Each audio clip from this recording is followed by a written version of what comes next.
George Herbert Walker Bush, do solemnly swear. From a character standpoint, you couldn't find a finer person than George H.W. Bush. He thought big. I mean, we're sitting in the tall city. New breezes blowing, and a world refreshed by freedom seems reborn. Yeah, I think many people just don't realize that their beginnings were very humble and that they did not start out wealthy. Midland's very proud of its relationship with the Bush family.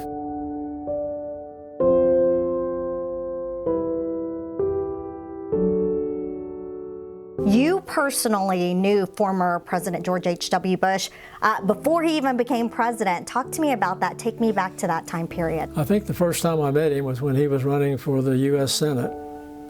And I forget exactly what year that was. It was sometime in the 60s. Do you remember your first encounter with him and what it was like? Well, he's a very impressive man.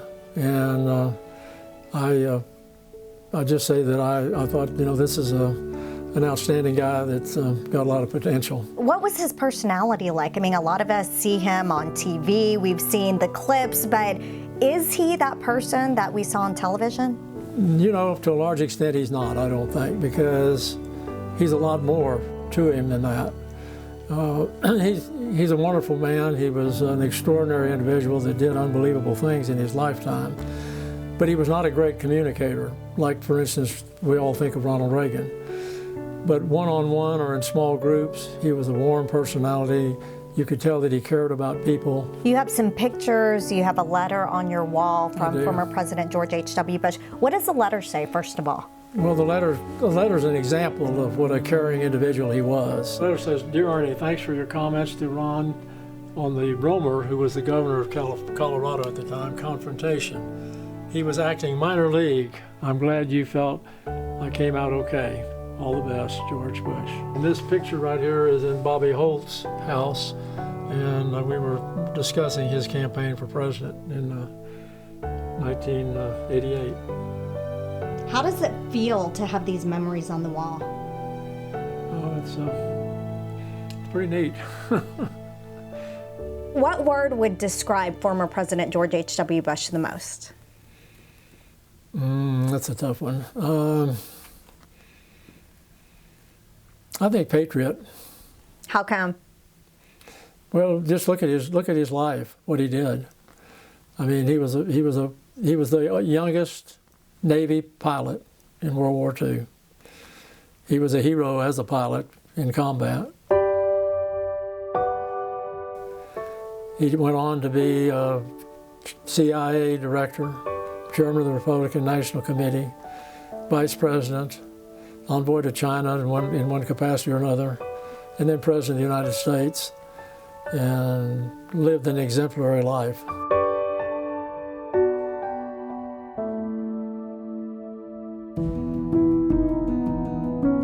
Talk to me about this convention center. I understand it just opened this year. Give us a little background on it.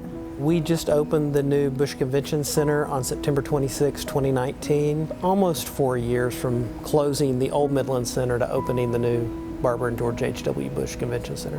Anytime a convention center is brought into a city, there's always debate about the name. So how was former President George H.W. Bush brought into the mix? Shortly after the former president passed away last year, the Chamber of Commerce and city manager, mayor all got together and we're really brainstorming how can we honor the former president.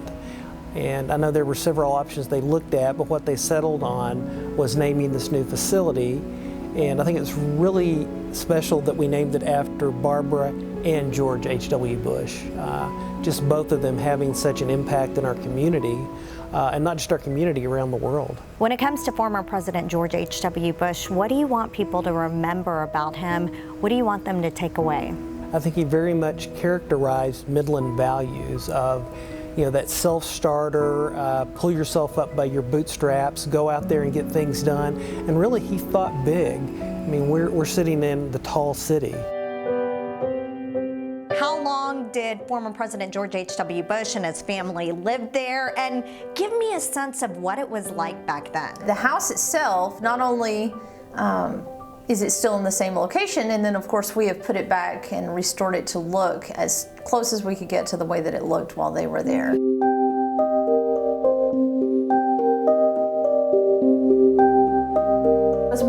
child, and she's not shown in this photo because she had passed away several years earlier of leukemia, and that was while they were living in Midland, although she was at a hospital in New York when she died. This display is special to us also because it has a lot of information about the little girl that they lost in 1953, and her name is Robin. A great and noble man, the best father a son or daughter could have. And in our grief, let us smile knowing that Dad is hugging Robin and holding Mom's hand again.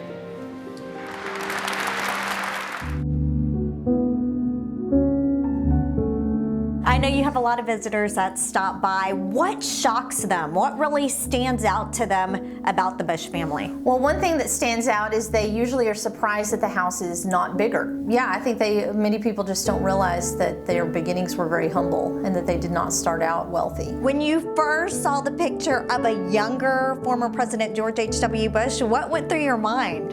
Well, it's just interesting to see how he had changed, but really, he was very recognizable as a young man from his older years too.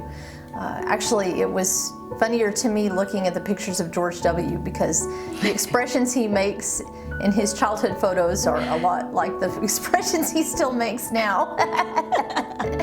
He hasn't changed much, apparently. This is the childhood bedroom of George W. Bush.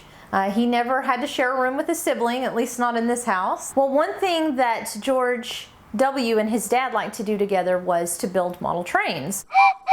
He had always wanted to follow in his dad's footsteps. He wanted to go into the oil field like his dad had. He wanted to go into politics like his dad had been, but it was always something he wanted to do to honor his dad and to, emulate him. Why do you think it was so important to have a museum like this to show people where the two presidents once lived? Well, I think it's important that all presidents have, some part of their past and childhood preserved so that we can see their background. But especially, there's only two father and son sets of presidents, so that makes this one, I think, extra special, the fact that two presidents have lived here. And just the fact that they were such a down-to-earth and normal family and just such a part of Midland and Odessa, we would hate for their memory to be forgotten.